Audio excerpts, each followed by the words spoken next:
আজকে তোমাদের সাথে শেয়ার করব আমি আমার হচ্ছে এক বান্ধবীর মেয়ের অন্নপ্রাশন নিয়ে। আমাদের বন্ধুত্বটা কিভাবে বলো তো, মানে হাজব্যান্ডের থেকে। তো আমাদের হাজব্যান্ডরা ছোটবেলা থেকে বন্ধু, তো তাদের ওয়াইফরা এখন আমরা হয়ে গেছি খুব ভালো বন্ধু। তো সেরকমই হচ্ছে আমার ওই বন্ধুটার হচ্ছে মানে আমাদের বন্ধুদের হচ্ছে মেয়ের আজকে অন্নপ্রাশন, তো সেখানেই আজকে যাব। তো সকালবেলা আমি সেখানে অলরেডি গেছিলাম, গিয়ে আমার বন্ধুকে সাজিয়ে এসেছি অলরেডি। তো চলো তোমাদের হচ্ছে সেখানে ছোট্ট কিছু ক্লিপ দেখিয়ে দিই। আমাদের পুচকুটার নাম হচ্ছে অক্ষরা। তো অক্ষরার হচ্ছিল চান করানো, যে হলুদ লাগিয়ে বাচ্চাদের চান করানো হয়, সে চান করানো। তারপর ওর মাকে আমি করিয়ে দিয়েছিলাম সাজগোজ, মানে আমি ওর আজকের মেকআপ আর্টিস্ট। তো চলো তোমাদের দেখিয়ে দিই ওর মা কেমন সেজেছে আজকে, আর পুচকুটার হচ্ছে কিরকম হচ্ছে ভাবে হচ্ছিল চান। কি দেখতে পেলাম অক্ষরাকে সবাই 5 জন এও মিলে এইভাবে নিয়ে চান করাচ্ছে ডাবার মধ্যে। ও কিন্তু খুব সুন্দর জলের মধ্যে খেলছিল, আর ডাবাটাকেও দেখো কি সুন্দর করে ডেকোরেট করা, পুরো একদম হচ্ছে সুন্দর করে ডেকোরেট করা। আর এখানে এই যে ওর উপসয়ে ফুল ছুটছিল, তো এই সমস্ত হচ্ছিল। আর আমি করে দিয়েছিলাম বিনিতাকে রেডি। এই যে দেখো আজকে বিনিতার সাজ, তো রেডি ফেডি করে দিয়ে চলো বাড়ি যাই। তো ওইখানে তো সমস্ত কাজকর্ম মিটে গেছে, গিয়ে তারপরে চলে এসেছি। এসে আমি রেডি হয়ে গেছি। আমি পরেছি হচ্ছে আজকে একটা ঘিচা শাড়ি, আর যেহেতু নিজেদের বন্ধুদেরই হচ্ছে অনুষ্ঠান, তার জন্য পরে নিয়েছি কিছু গোল্ড জুয়েলারি, আর বেবিকেও করে দিয়েছি রেডি। চলো তোমাকে বেবির সাজে দেখিয়ে দিই। এই যে বেবি ঘরে দেখি, এই যে বেবি গাউন পরেছে, একটু ঘুরে দেখাও। ব্যাস, ওর গাউন পরতে প্রচন্ডই ভালো লাগে, তার জন্য আমি আজকে এটা পরিয়ে দিয়েছি ওকে। তো এই গাউনটা পরে নিয়েছে। ওলে বাবালে ফেরি প্রিন্সেস হয়েছো নাকি তুমি? আর এই যে এসো এখানে আমাদের দুজনের মা বেটির সাজ। এটা কিনেছি গিফটের জন্য, চলো দেখাই তোমাদের।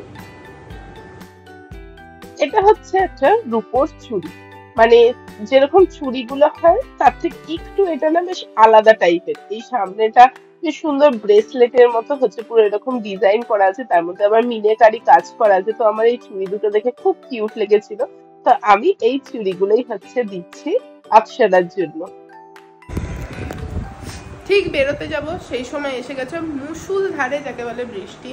তবুও সেজে গুজে বসে থাকতে কারই বা ভালো লাগে, তো আমাদেরও ভালো লাগছে না। তো বৃষ্টির মধ্যে ছাতা নিয়ে শাড়ি ফাড়ি গুটিয়ে নিয়ে চলো বেরোই, দেখা যাক তারপরে কি হয়।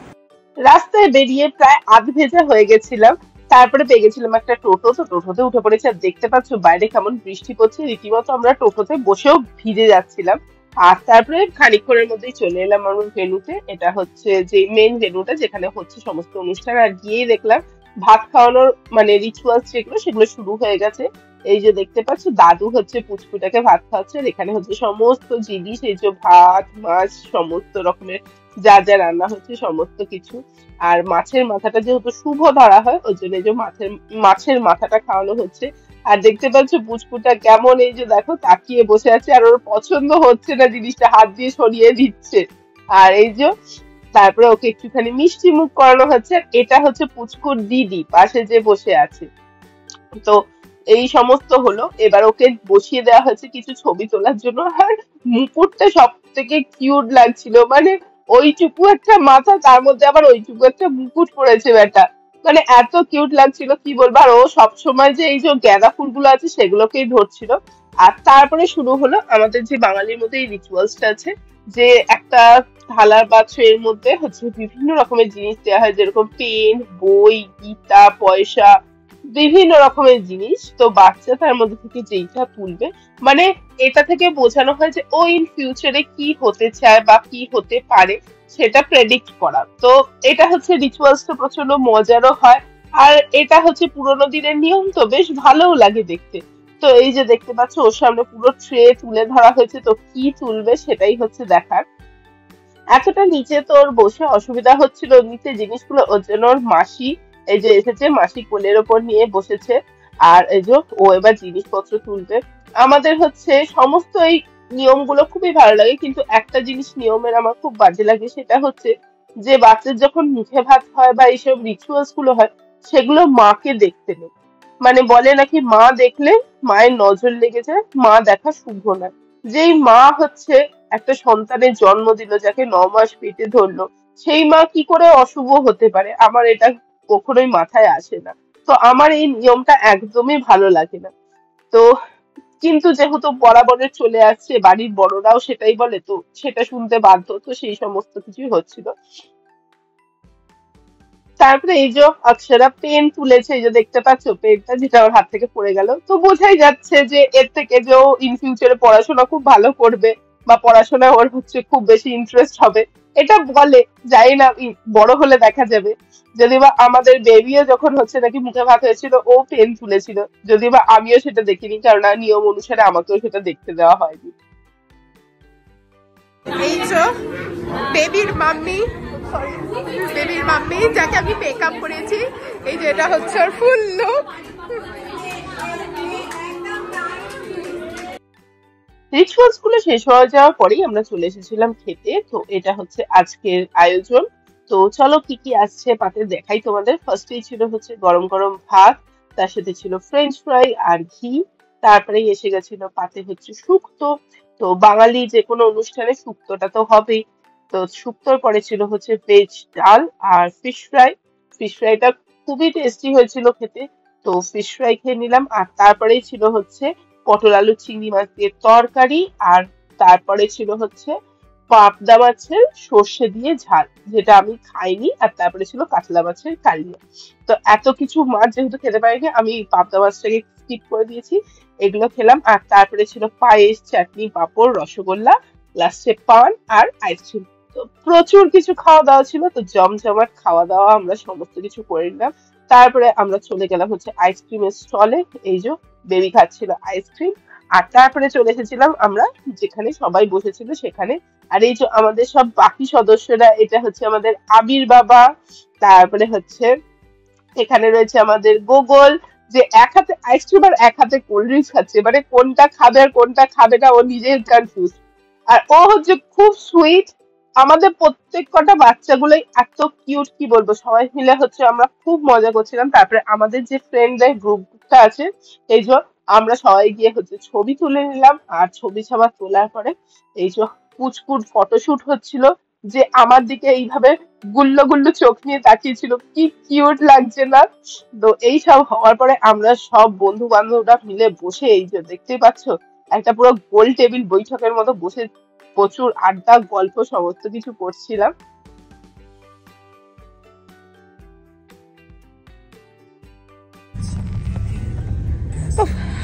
সমস্ত কিছু কেটে গেছে, সমস্ত কিছু অনুষ্ঠান মিটে গেছে। এখন আমরা সবাই মিলে গাড়িতে উঠে পড়েছি। তো এখন বাড়ি যাওয়ার পালা। রাজিদা ড্রাইভ করছে, আমাদের রাজিদা ড্রাইভ করে নিয়ে যাচ্ছে। আর এখানে রয়েছে সামনে পুচকু। দেখে হাই বলো একবার, হাই করো, ওলে বাবালে। তারপরে একদম চলে এসেছিলাম আমাদের বাড়ির সামনে। আর আমাদের বাড়ির সামনে না, এখান থেকে এই ঘোষপাড়ার কাছে একটা খুব সুন্দর হচ্ছে রথ, প্রত্যেক বছর রথ বেরোয়, এই রথ টানা হয় এখানে, খুব বড় করে রাসের মেলাও হয়। তো এই রথ দেখে তো বেবিরও ইচ্ছা হলো, ওকেও হচ্ছে রথ সাজিয়ে দিতে হবে, ও রথ টানবে। তো আমরা এই রথ দেখতে দেখতে বাড়ি এলাম। এসে চলো এবার বেবির রথের হচ্ছে প্রস্তুতি। নেমন্তন্ন বাড়ি থেকে তো চলে এসেছি বাড়িতে। আর আজকে হচ্ছে রথ। তো রথের জন্য বেবির মনে হচ্ছে যে আমিও রথ টানবো, মা আমাকে রথ সাজিয়ে দাও। এবার আমি সকাল থেকে কোনো প্রিপারেশন নিইনি রথ সাজানোর, জানি যে নেমন্তন্ন বাড়ি আসতে তো দেরি হবে। এবার সবাই যখন ফিরছি, আমরা প্রায় 5টা নাগাদ ফিরছি, তখন অনেকেই রথ নিয়ে বেরিয়ে পড়েছে। ওর দেখে পায় না আমাকেও রথ সাজিয়ে দাও। তো তাড়াতাড়ি করে তখন ফুল কিনে এই যে রথ পেরে রথ সাজিয়েছি। এই দেখো বেবি, দেখাও রথটা। যে আমাদের রথ, তো এই যে আমাদের রথ একদম সাজানো হয়ে গেছে। দেখো কেমন হয়েছে সাজানো। আমি তাড়াতাড়ির মধ্যে জুঁই ফুল পাইনি, রজনীগন্ধা ফুল পেয়েছি, সেটা দিয়ে সাজিয়েছি। আর এই যে জগন্নাথ সুভদ্রা, তাদেরকে হচ্ছে পদ্ম ফুল আর গোলাপ দেওয়া হয়েছে। গোলাপটা সরিয়ে নিই, কারণ না হলে ঠাকুরদের মুখটা একদমই ঢেকে যাচ্ছে। তো এই যে দেখতে পাচ্ছ, বেশ আমার ভালোই লেগেছে। এত তাড়াহুড়োর মধ্যে বেশ সাজানোটাও দেখছি ভালোই লাগছে রথটা সাজানোর পর। তো এই যে বেবি আর বেবির রথ দুটোই রেডি হয়ে গেছে। কেমন লাগছে বলো আমাদের রথ সাজানো? খুব ভালো লাগছে। আমি একটা কথা বলতে চাই। বলো। জগন্নাথ ঠাকুর যে এমন গম্ভীর জায়গায় লুকিয়েছিল যে আমরা এতক্ষণ তো খুঁজেই পাইনি ওদেরকে। হ্যাঁ, তারপরে কি করে পেলাম? তারপরে হচ্ছে যে একটা জায়গা থেকে সব বের করার পর একদম একদম পেয়েছি একটা রথ নিয়ে আমরা বেরিয়ে পড়েছি আর বেরোতে বেরোতে বেশ একটু সন্ধে সন্ধে হয়েও গেছে, কিন্তু কিছু করার নেই। আমি এসে হচ্ছে রথটা সাজাবো, একটু তো টাইম লাগবে, তো আমরা প্রায় এই 6:30 নাগাদ হচ্ছে রথ নিয়ে বেরিয়েছি। আর এই যে দেখতে পাচ্ছ বেবি রথ টানছে, আর এত ভয় ভয় রথ টানছে যদি জগন্নাথ ঠাকুর পড়ে যায়। কিন্তু হচ্ছে রথের এটাই মজা, বেশ রথ টানতে টানতে কতবার যে রথ উল্টায় ছোটবেলা থেকে, সেই আমরাও করতাম যে রথ উল্টে গেছে রথ উল্টে গেছে এরকম অবস্থা। আর তারপরে হচ্ছে আমরা চলে গেছিলাম আমার দিদির বাড়িতে। তো এই যে দেখতে পাচ্ছ রথকে আমরা বাইকে করেই নিয়ে যাচ্ছি, কারণ এতটা হেঁটে হেঁটে টেনে টেনে নিয়ে যাওয়া সম্ভব না। আর এই যে দেখতে পাচ্ছি রাস্তাতে অনেকেরই রথ উল্টে গেছে, কারোর হচ্ছে থালা পড়ে যাচ্ছে, কারোর বাটি পড়ে যাচ্ছে। তো এই সমস্ত হচ্ছে এগুলো দেখতে দেখতে এই যে যাচ্ছি, অনেকেই রথ নিয়ে বেরিয়েছে। আর আমরা দেখতে পাচ্ছিলাম চারিদিকে প্রচুর জিলিপি আর পাঁপড় ভাজার দোকান। এই যে দেখতে দেখতে চলে এলাম একদম হচ্ছে আমাদের বাড়ির সামনে। এই যে এখানেও দেখছি আরেকজনের রথ উল্টে গেছে। তো এটা কিন্তু একটা মজার জিনিস। তারপরে হচ্ছে এই যে চলে এসেছি, এখান থেকে বললাম চল দিদির বাড়ির গলিটা, বললাম চল হেঁটেই চল। কিন্তু এখানে হচ্ছে রাস্তাটা এতটাই হচ্ছে উঁচু নিচু এবড়ো খেবড়ো, তো মেয়ে রথটা টানতে পারছিল রীতিমতো ভয়। তো লাস্টে না পেরে আমি রথটাকে হাতে চাগিয়ে নিলাম, করে নিয়ে যাচ্ছি। জগন্নাথকে না টেনে রঘুনাথের রথ পুরো চাগিয়ে চাগিয়ে নিয়ে যাওয়া হচ্ছে। জগন্নাথের রথ পুষ্প রথ হয়ে গেছে। চলে এসেছি একদম আমার দিদির বাড়িতে। তো এখান থেকে হচ্ছে আমাদের অক্কু, ওরও রথ সাজানো হয়েছে। আমরা দুটো রথ নিয়ে যাব হচ্ছে আমাদের হচ্ছে বাপের বাড়িতে। আমাদের এই রথগুলো সাজানো হয়ে এই 7 দিন হচ্ছে আমাদের বাপের বাড়িতেই থাকে। তারপর উল্টো রথের দিন আমরা আবার রথটা নিয়ে হচ্ছে আমাদের বাড়িতে আসি। এই যে এটা হচ্ছে অক্কুর রথ। তো এই যে এখানে দুটো রথ, একটা লাল রথ একটা নীল রথ, বেশ সুন্দর লাগছে দেখতে। তারপরে আমরা সবাই মিলে এই যে রথ নিয়ে বেরিয়ে পড়লাম। এই যে দেখতে পাচ্ছ পুরো রথ খুব সন্তর্পণে টেনে টেনে নিয়ে যাওয়া হচ্ছে। তো এর মধ্যে আমাদের রথটিও দুবার উল্টে গেছে। উল্টে গিয়ে হচ্ছে একবার থালা পড়ে গেছে ঠাকুরের, একবার গ্লাস পড়ে গেছে। তো এই যে খুব সন্তর্পণে হচ্ছে রথ নিয়ে এই যে যাওয়া হচ্ছে। আর এখানে অপু, সে সোজা হয়ে রথ টানতে ভয় পাচ্ছে বলে সে উল্টো হয়ে রথ টানছে। মানে বাচ্চাদের কাণ্ড, সত্যি বাচ্চাদের কাণ্ডগুলো দেখলেও হাসি পায়। আর এখানে রথ টানতে টানতে রীতিমতো হচ্ছে সব ক্লান্ত হয়ে গেছে, বেবিরা দেখতেই পাচ্ছ ওদের অবস্থা। আর এত গরম লাগছিল, তো রীতিমতো ঘেমে নিয়ে তারা চানও করে গেছে। আর লাস্টে হচ্ছে ওরা দুজনেই রথ ফথ নিয়ে দাঁড়িয়ে পড়েছে। তারপরে আবার ওদেরকে হচ্ছে যে নিয়ে যাওয়া হচ্ছে, খানিকটা করে ওরা যাচ্ছে আর দাঁড়িয়ে পড়ছে। আর এই যে দেখতে পাচ্ছ জিলিপির দোকানে কিরকম লাইন, জিলিপির জন্য, এত রথের দিনে জিলিপি খাওয়ার জন্য এরকম লাইন। আর আমরা আস্তে আস্তে দেখতে পেয়ে গেলাম এই যে এরকম একটা বড় রথ যাচ্ছে। চলো তোমাদেরকে দেখাই। এই যে এইটা কত লোকজন মিলে দেখতে পাচ্ছ রথটা কি সুন্দর ধরে ধরে টেনে টেনে নিয়ে যাচ্ছে। তারপরে আমরা রথ নিয়ে চলে এলাম আমাদের বাপের বাড়িতে।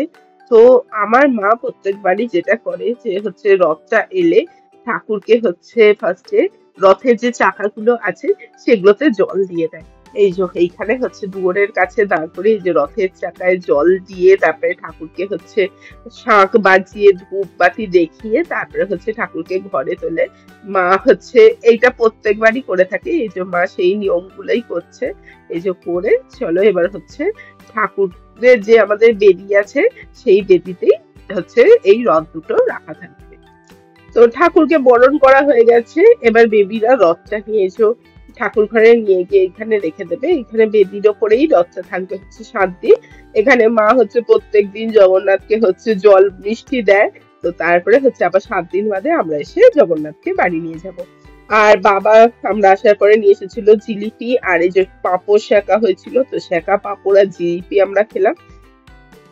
রথের এই জিনিসটা আমার খুব ভালো লাগে, রথে হচ্ছে গুড়ের জিলিপিটা পাওয়া যায়। আমার চিনির জিলিপির থেকে গুড়ের জিলিপিটা অত্যন্ত প্রিয়, মানে এটা সারা বছর পাওয়া যায় না বলে হয়তো আরো বেশি ভালো লাগে। তো এই যে চলো এবার একটু গুড়ের জিলিপি খেয়ে নিই। এখন চলে এসেছি বাড়িতে, আর বাজে হচ্ছে এখন 9:30। আর মানে শরীরে বিন্দুমাত্র এনার্জি নেই, আর প্রচণ্ড হচ্ছে যে মানে বৃষ্টিতে ভিজেছি, প্লাস হচ্ছে তারপরে গেছি এসিতে, মানে সমস্ত কিছু মিলিয়ে লেগে গেছে প্রচণ্ড ঠান্ডা, গলার আওয়াজে সেটা বোঝা যাচ্ছে তাড়াতাড়ি। তো জানি না কাল পরশু শরীর কেমন থাকবে। তোমাদের কেমন লাগলো আজকের এই ব্লগটা আমাকে অবশ্যই কমেন্টে বলো, আর ভালো লাগলে অবশ্যই ভিডিওটাকে একটা লাইক কমেন্ট আর শেয়ার করো, আর চ্যানেলটাকে সাবস্ক্রাইব করতে ভুলো না। দেখা হচ্ছে তোমাদের সাথে খুব তাড়াতাড়ি নেক্সট একটা ব্লগে, ততক্ষণের জন্য tata bye bye and take care.